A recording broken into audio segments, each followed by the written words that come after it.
Hey Canucks fans, I want to talk a bit more about Quinn Hughes and a bit more about the All-Star rosters. I'm Canuck Clay, and this is my Canucks take, all in one take.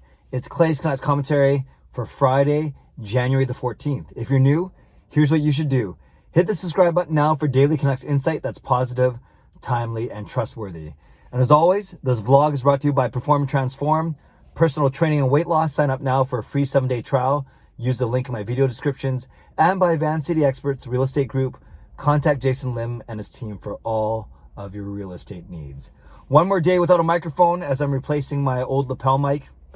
Hope you can still hear me okay. I'm sure you can see me okay. After all, I'm the founder of the GLCPC. And 2 quick programming notes. Tonight, 11 p.m., I hope that you join me for my second ever Friday Night Live. I have 2 special guests lined up, also a couple other surprises, so make sure you join me tonight, 11 p.m. Did I say 10? I hope I didn't. 11 p.m. tonight here on YouTube.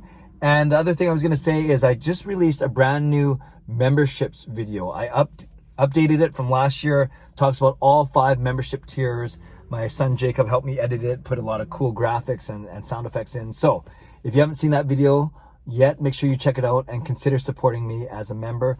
But if that's not in the cards for you at this time, I still appreciate you nonetheless.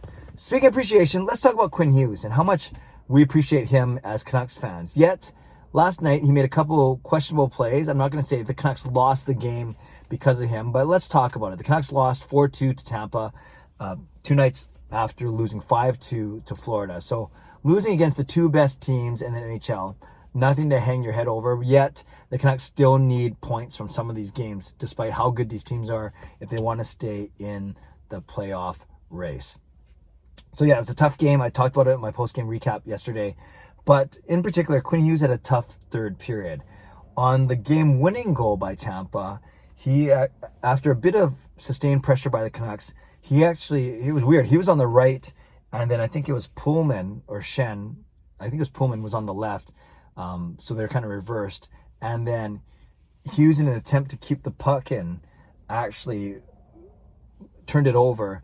And then it became a 2-on-1, basically a 2-on-0 the other way after they easily got their around either who was left. I thought it was Pullman, actually. I think it was Pullman at the time.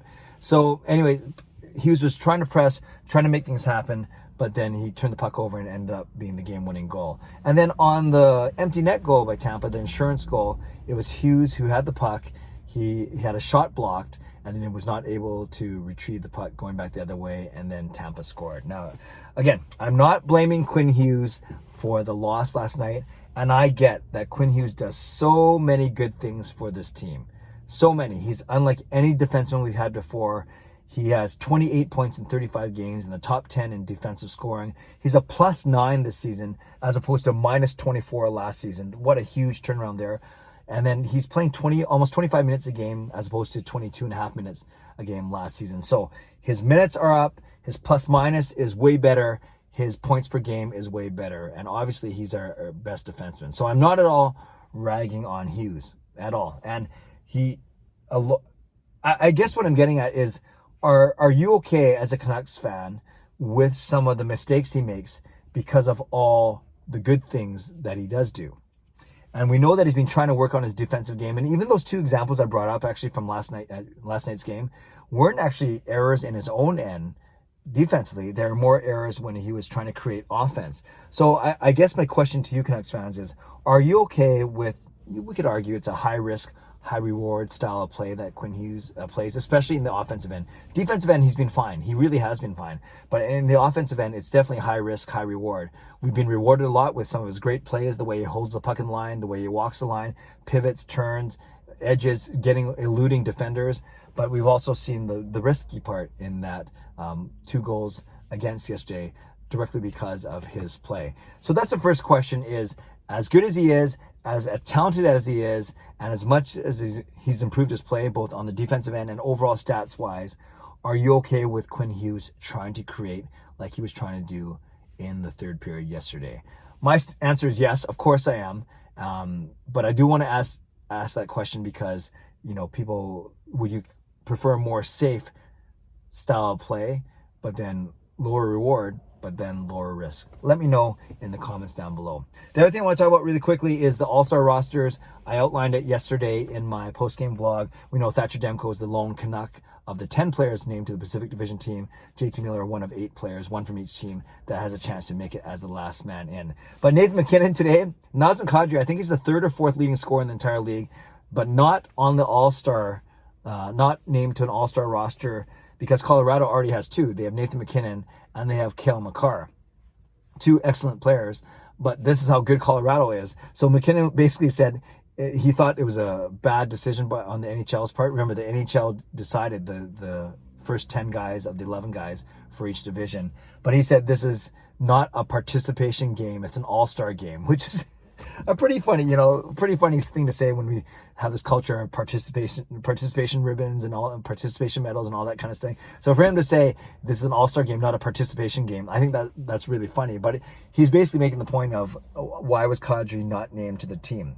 And obviously, logistically, you can't name 3 guys to a team because in a division of 8 teams and 10 players named, if one team gets 3 spots, then every other team only gets 1 spot. So right now the rule is, even before the last man in, which doesn't really count, of the first 10 spots, every team needs to be represented. And then in a typical division of 8 teams with 10 spots, like actually all divisions are now 8 teams, 6 of the 8 teams get 1 player, and then 2 of the 8 teams get 2 players. So 6 plus 2 plus 2 makes your 10. And that's why, for instance, in the Pacific Division, Edmonton had Draisaitl and McDavid, of course. Vegas had Pietrangelo and Stone. And then Vancouver, Calgary, San Jose, Seattle, Anaheim, and LA all had 1 player each instead of 2. And that makes your total of 10. Would you prefer to go to a format where you don't have to have a minimum of 1 player from each team, and therefore a team could get 3 or 4 players on the All-Star team? And back in the day, the NHL All-Star Game has gone through so many revisions: conferences, divisions, fantasy draft, last man in, skills competition, so many changes throughout its history. But I'm trying to think back when I was growing up, I don't think every team had to be represented, because I remember seeing rosters of guys where there's 3 or 4 guys from a certain team. Or when you think about it, though, there's only 2 conferences, 2 teams, and if there's only 10 or 11 teams in each conference back in the day when there's only a 21 team NHL, then I guess you could still have everyone represented, every team represented, and you could still have multiple players, 2, 3, 4 players from a team or 2 on there. So my question to you, Canucks fans and hockey fans, is would you rather see the NHL move for their All-Star games, move in a direction where you don't have to have at least 1 player from each team? And I don't want to say, but then you could argue, no, I don't want to mention any names, but there's some guys on that roster, on some of the rosters you see across the 4 divisions, where you say, ooh, I wouldn't even call this guy an all-star, but because that team has to have a guy, I'll just say it, Jordan Eberle, good player, but he's the Seattle Kraken representative. But is he better than all the other forwards? 7 or 8 other forwards in the Pacific Division? No, I would put Miller on the team, for instance. I would put Miller on the All-Star team ahead of Jordan Eberle. Vancouver's doing better than Seattle, barely. Miller's doing way better than Eberle stats-wise, and Eberle's only on the team because Seattle has to have 1 player on that team. So I guess that's a real-life example.